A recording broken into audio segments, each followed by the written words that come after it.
Kita aja nih. Ketok wis. Lah ya. Ciro dulu. Assalamualaikum warahmatullahi wabarakatuh.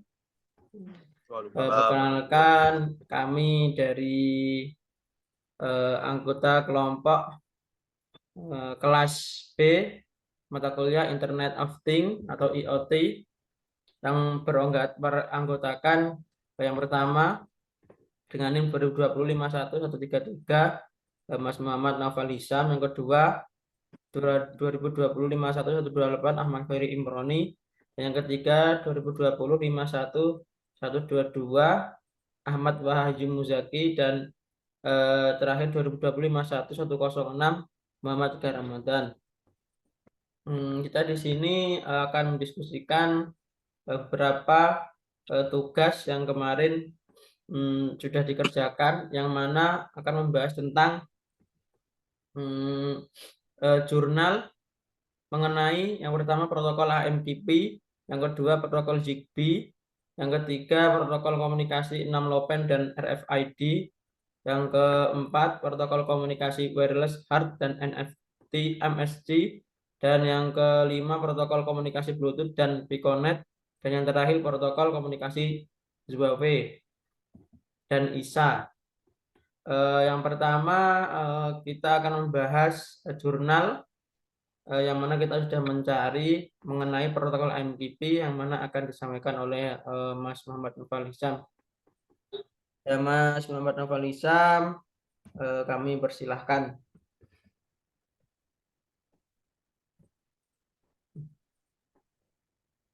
Implementasi protokol AMQP pada sistem monitoring debit air depot air minum isi ulang. Semakin tingginya kebutuhan air minum,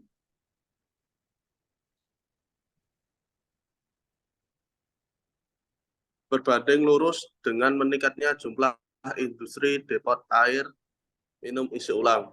Namun, industri depot air minum isi ulang saat ini masih menggunakan cara manual dalam pencatatan hasil penjualan air mereka. Pencatatan penjualan dapat dilihat dari parameter jumlah debit air yang terjual. Untuk mengetahui jumlah debit air dapat dilakukan dengan membuat sistem monitoring. Sistem monitoring dapat dibangun dengan teknik Internet of Things atau IoT. Dalam penerapan IoT, diperlukan sebuah protokol komunikasi antar entitas untuk saling bertukar data. Pada penelitian ini, digunakan protokol AMQP.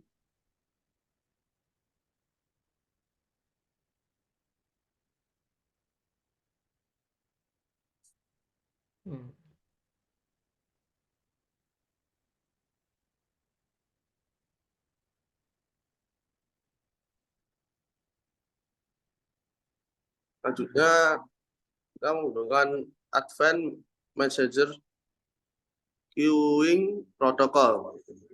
MQP adalah protokol perpesanan yang ringan yang dirancang untuk keandalan, keamanan, ketersediaan, interoperabilitas. Hal ini menawarkan berbagai fitur yang terkait dengan perpesanan seperti antrian yang andal, mendistribusikan pesan multifungsi ke dalam antrian, serta keamanan yang baik. Lanjut.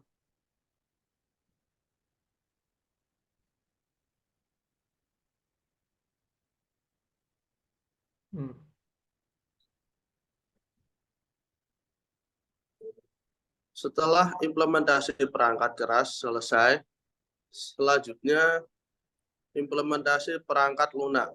Implementasi perangkat lunak terdiri dari 3 bagian, yaitu yang pertama implementasi prosedur, kedua broker, dan ketiga customer. Implementasi perangkat lunak menjelaskan bagaimana potongan kode program dalam membangun sistem. Kode program customer dapat diimplementasikan pada perangkat laptop klien, data yang diterima oleh customer kemudian ditampilkan melalui aplikasi web. Lanjut.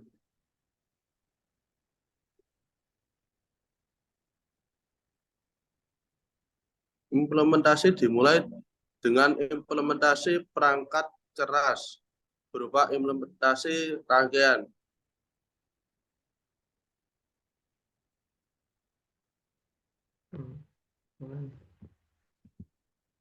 Kesimpulan, proses implementasi pengiriman data sensor menggunakan protokol AMQP dimulai dari membangun program prosedur pada perangkat Raspberry Pi.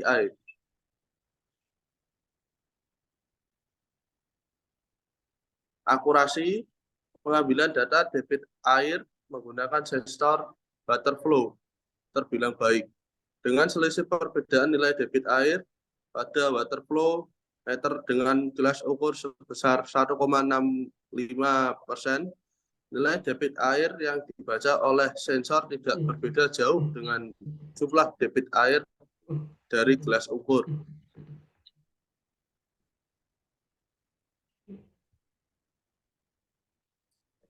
Kinerja dari parameter delay termasuk dalam kategori kinerja yang baik.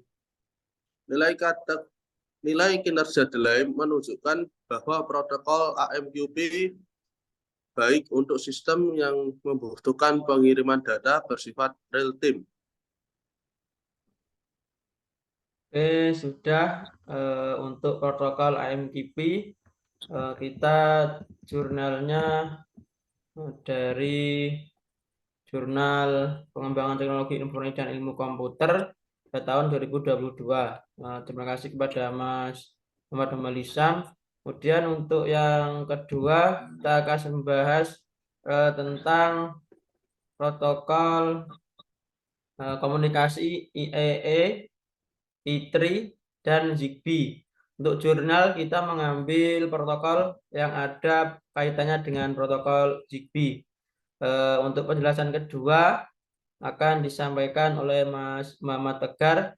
Kepada Mas Muhammad Tegar dipersilahkan.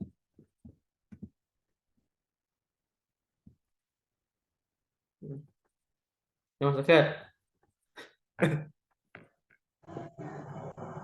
Aplikasi teknologi komunikasi wireless berbasis ZigBee pada sistem kontrol dan monitoring ruang kelas.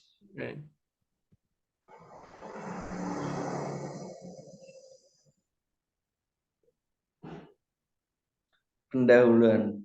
Perkembangan teknologi dan gaya hidup menunjukkan semakin pentingnya kepraktisan dan efisien menyebabkan kebutuhan untuk mengontrol berbagai beban listrik tidak hanya kecil kayak baik, apa Mas? Dilakukan dengan mengharuskan declared ignore listrik dan tekan tombol on off, tetapi juga dapat dilakukan dari jarak jauh atau remote control.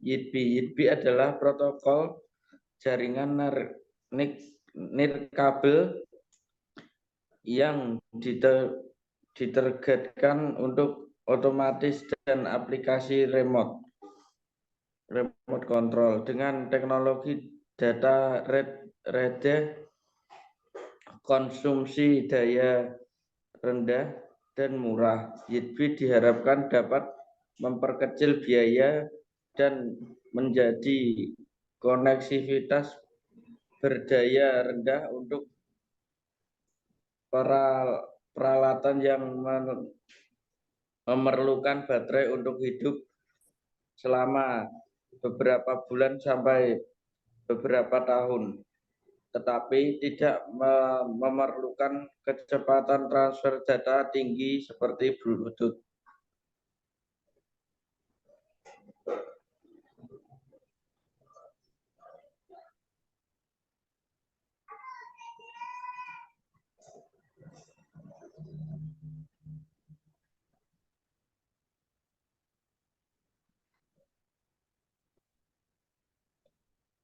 Perencanaan sistem, rangkaian sistem kontrol dan monitoring.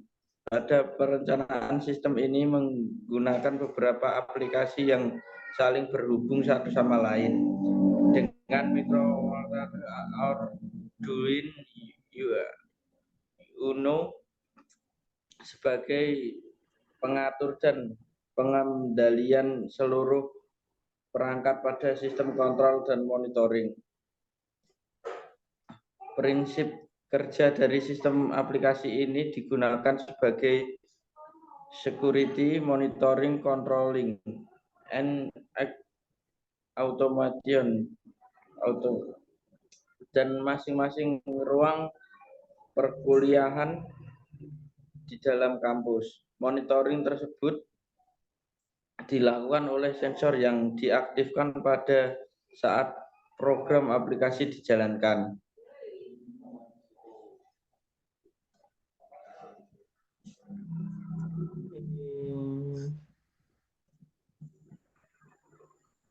Kesimpulan.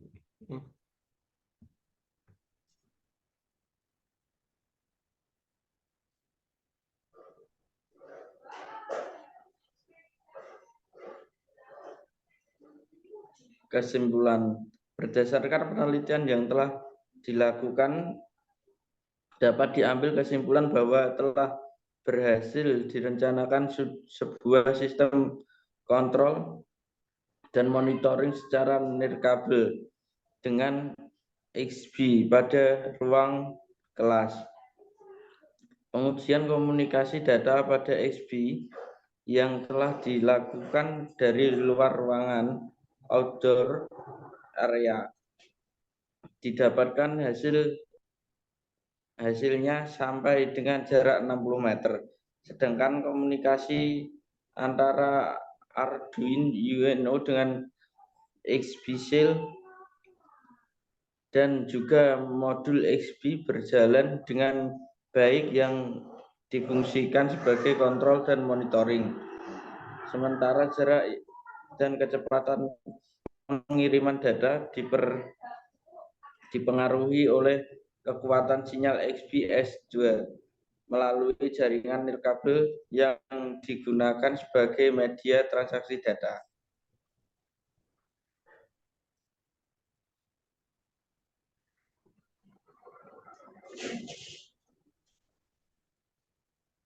Oke, itu penjelasan dari Mas Muhammad Tegar Ramadan. Untuk jurnalnya kita dari jurnal ilmiah Giga volume 18 yang mana dalamnya berisi tentang aplikasi protokol Zigbee pada sistem kontrol dan monitoring ruangan kelas. Disampaikan kepada Mas Muhammad Tegar Ramadan. Selanjutnya adalah penyampaian tentang jurnal mengenai protokol komunikasi 6 lopen dan RFID. Di sini kita mencari jurnal yang RFID. Untuk Mas Sabta, dipersilahkan. Assalamualaikum warahmatullahi wabarakatuh. Di sini saya akan mereview jurnal media tentang implementasi RFID dan Node MCU untuk data kunjungan perpustakaan berbasis IoT. Kita masuk ke pendahuluan. Monitoring data kunjungan perpustakaan merupakan salah satu faktor penting dalam keamanan perpustakaan. Informasi yang dapat yaitu NPM, nama dan waktu kunjungan. Tetapi terkadang fungsi data kunjungan perpustakaan dapat dimanipulasi identitas. Hal ini terjadi karena data kunjungan perpustakaan yang masih menggunakan pengisian data manual. Oleh karena itu, penelitian yang dilakukan oleh Kurniawan Syauqi dan Prasetyo PHN dengan judul pengembangan sistem monitoring listrik pada rumusan menggunakan Node MCU dan MQTT.MCU dapat diimplementasikan untuk memantau penggunaan listrik pada ruangan. Selanjutnya, kita bahas ke sistem kerja. Sistem kerja dari program adalah bagaimana cara kerja dari sistem yang telah diteliti. Sistem kerja programnya yaitu yang pertama, user atau pengguna melakukan input data tag RFID dengan cara mendekatkan tag ke RFID reader. Yang kedua, node MCU akan menerima data dari tag RFID melalui reader RFID. Yang ketiga, data berupa desimal diambil dari database MySQL melalui node MCU. Selanjutnya, data akan ditampilkan pada LCD dan dashboard website. Yang keempat, DF Player Mini akan menerima tegangan dan memutar suara. Blok diagram alat akan menunjukkan konsep dasar dari alat yang dibuat. Pada gambar 1 dapat dilihat blok diagram sistem. Seperti ini gambar diagram blok sistemnya. Lanjut, untuk fungsi dari ke-9 subsistem tersebut ada sebagai berikut. Yang pertama, RFID reader yaitu digunakan untuk membaca ID dan informasi yang ada pada suatu kartu RFID. Yang kedua, node MCU. Fungsinya adalah dari subsistem ini memproses sekaligus sebagai konektivitas antara dengan hardware yang dilengkapi dengan Wi-Fi. Yang ketiga, DF Player Mini. Fungsi dari sistem ini adalah sebagai proses pemutar suara yang telah terpasang micro SD. Yang keempat, speaker mini. Fungsi dari sistem ini adalah output yang telah diproses DF Mini Player. Yang kelima, liquid crystal display LCD, database MySQL, web application, tag RFID, dan PC. Selanjutnya, kita ke kesimpulan. Setelah melakukan perencanaan dan pembuatan sistem yang dilakukan pengujian, maka peneliti dapat mengambil kesimpulan sebagai berikut. Yang pertama, pembacaan tag RFID dapat dilakukan atau dimanfaatkan sebagai penyimpanan informasi yang lebih banyak, dan tag RFID lebih efektif karena dapat dibawa kemana-mana dan dapat sulit untuk dipublikasikan. Yang kedua, dengan menggunakan bahasa pemrograman JavaScript, data yang diambil dapat ditampilkan secara real-time tanpa harus merefresh spek browser.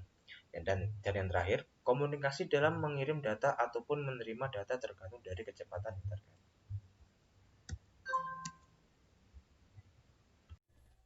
Terima kasih kepada Mas Sabta. Untuk selanjutnya adalah jurnal mengenai protokol komunikasi wireless HART dan NFC. Untuk jurnalnya sendiri kita mendapatkan yang NFC saja. Jurnal sendiri akan saya jelaskan, yakni implementasi NFC tag sebagai identifikasi ID sapi berbasis Android untuk perekaman data pertumbuhan ternak sapi potong. Sini dari jurnal Proceeding Seminar Nasional Aplikasi Sains dan Teknologi 2021. Kemudian intisari, pemantauan pertumbuhan sapi potong pada peternakan sapi potong merupakan hal yang sangat penting sekali dilakukan untuk mendapatkan hasil daging yang optimal. Penggunaan identifikasi sapi atau ID sapi untuk memantau sapi yang ada di dalam peternakan kebanyakan masih menggunakan eartag, di mana nomor ID pada eartag sangat mudah pudar angkanya. Pada penelitian ini digunakan NFC tag sebagai ID sapi. NFC tag sendiri ini dipasang pada eartag sapi untuk menggantikan penomoran pada eartag sapi.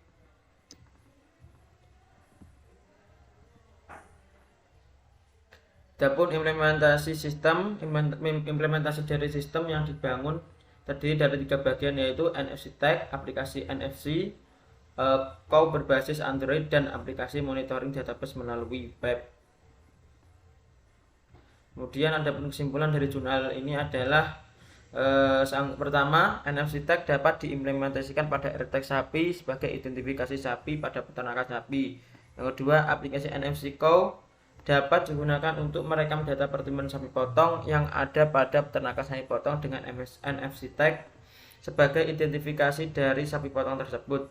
Kemudian yang terakhir adalah data dari hasil perekaman sapi potong ini dapat digunakan untuk memantau pertumbuhan berat dan sapi potong yang ada pada peternakan sapi potong.